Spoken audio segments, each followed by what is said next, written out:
ami à moi qui m'avait dit « Écoute, je reviens d'un coin que je ne connaissais pas. Ça s'appelle les îles de la Madeleine. Le soleil, la mer, on est nus sur les plages, il y a personne. Et puis bon, je cherchais où aller en vacances, alors j'ai pris mon vélo, embarqué dans un avion, et puis je suis débarqué aux îles de la Madeleine, et ça s'est passé exactement comme ça.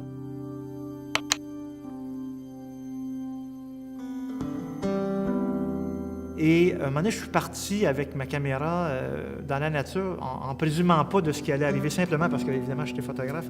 Puis, bon, je vais aller faire des photos des îles. Et là, je me revois assis dans le foin, avec l'odeur de mer, l'odeur de foin, à faire de la photo noir et blanc et à comprendre que là, il venait de se passer quelque chose dans ma vie, que je venais de découvrir ce que j'appelle mon terrain de jeu.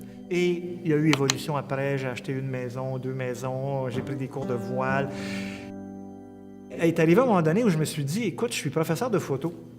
Que veut faire un professeur de photo? Bien, partager ses coups de cœur, partager ses passions. Alors, j'ai commencé clandestinement, sans en parler à mon patron, en lui disant que je prenais une semaine de vacances comme ça, à mes frais. Et j'ai commencé à organiser des groupes. Et pendant les 10 premières années, c'était des petits groupes de entre 5 et 10 personnes, toujours des filles.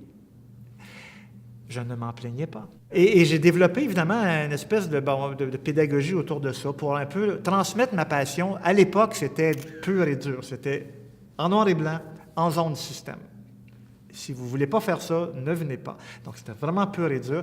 Et avec la photo numérique, j'ai beaucoup démocratisé le voyage. Évidemment, les îles de la Madeleine, pour moi, ça fait partie de ma vie. Il y a eu là-bas des expériences extraordinairement positives, extraordinairement négatives. Il y a eu des peines d'amour. Il y a eu beaucoup de choses aux îles de la Madeleine qui font que c'est devenu une terre particulière. Les gens là-bas restent toujours des trésors. Hein? Les îles, c'est beau, mais c'est les gens qui font que c'est beau aussi. Donc, il y avait des contacts. Et photographiquement, on s'entend que c'est un terrain de jeu formidable. Et mon défi maintenant est d'aller toujours plus loin et toujours plus loin dans la connexion, dans la créativité, pour que les gens connectent et reviennent de là transformés. L'environnement physique aide par la beauté de l'environnement, mais on pourrait être, je dirais, presque n'importe où. Et mon défi n'est plus les îles. Mon défi est pédagogique, d'amener les gens à connecter et qu'ils puissent me dire « ça m'a pris beaucoup de temps revenir du voyage et ça a changé ma vie ». C'est l'objectif. Le safari, c'est vraiment une parenthèse. Et c'est toujours la même chose. À chaque fois que j'en finis un, je me dis, bon, voilà, c'est tellement intense que c'est le dernier, j'en fais plus d'autres. Et là, voilà, c'est la satisfaction professionnelle d'avoir été un animateur et un éveilleur de vie, toujours plus loin, toujours de plus en plus près de la falaise, toujours de plus en plus dangereusement près de ce qui est la limite acceptable dans les relations humaines. Mais merde, ça marche. Puis à chaque fois, les gens viennent et sont contents que je les ai poussés dans leur dernier retranchement. Et on pleure, on partage, mais à chaque fois, je reviens avec cette satisfaction-là de dire, j'ai probablement éveillé des gens et ces gens-là ont connecté avec un aspect de leur vie via la photo. Évidemment, on est tous des passionnés de photo au départ, là, et ces gens-là ne seront plus les mêmes. Les îles me permettent de me laisser aller complètement.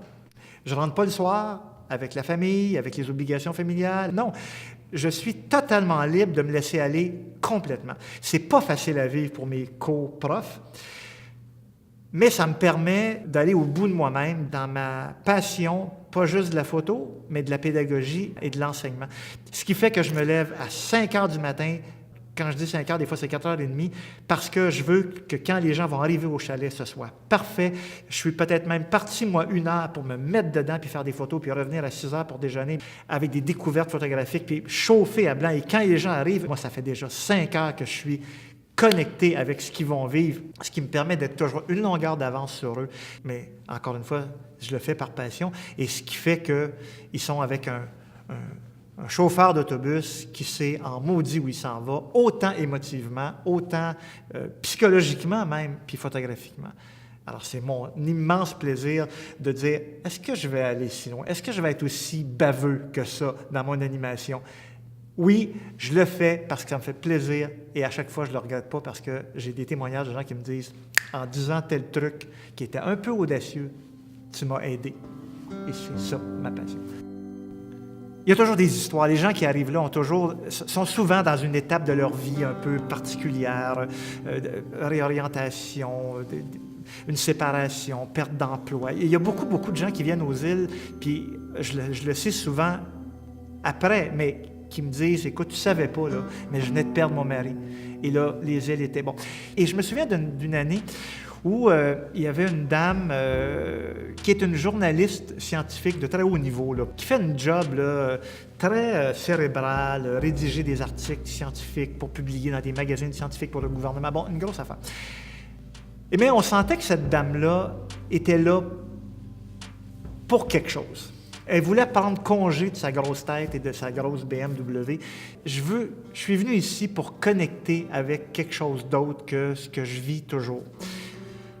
Doucement, respectueusement, je l'amène vers sa créativité, tellement qu'à la dernière journée, elle vient me voir, puis elle me dit « Prenez-moi par la main aujourd'hui, puis amenez-moi dans votre tête ou dans votre cœur à penser comme vous, parce que je veux comprendre. » Puis c'est ce que j'ai fait, physiquement.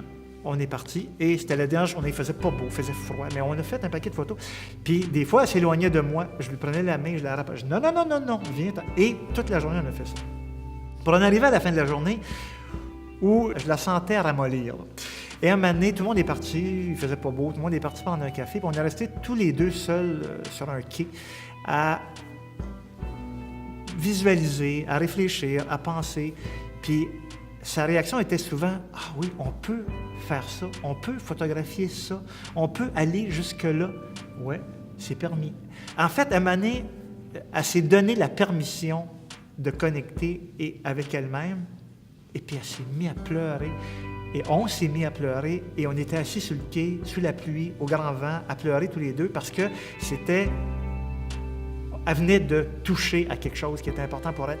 Et cette femme-là était toujours un peu en retrait, et le soir, il y avait un feu de camp sur la plage, fin du safari, et tout le monde prend un petit verre de vin. Puis elle arrive avec des boîtes de chocolat, des bouteilles de Porto, et elle était totalement métamorphosée. Et c'est ce qui fait que le safari est quelque chose d'intense et intéressant, parce que ça permet des déblocages comme ça. Dans ce cas-là, c'était gros, mais il y a des fois que c'est beaucoup plus subtil, mais non moins important pour les gens ce qu'ils vivent.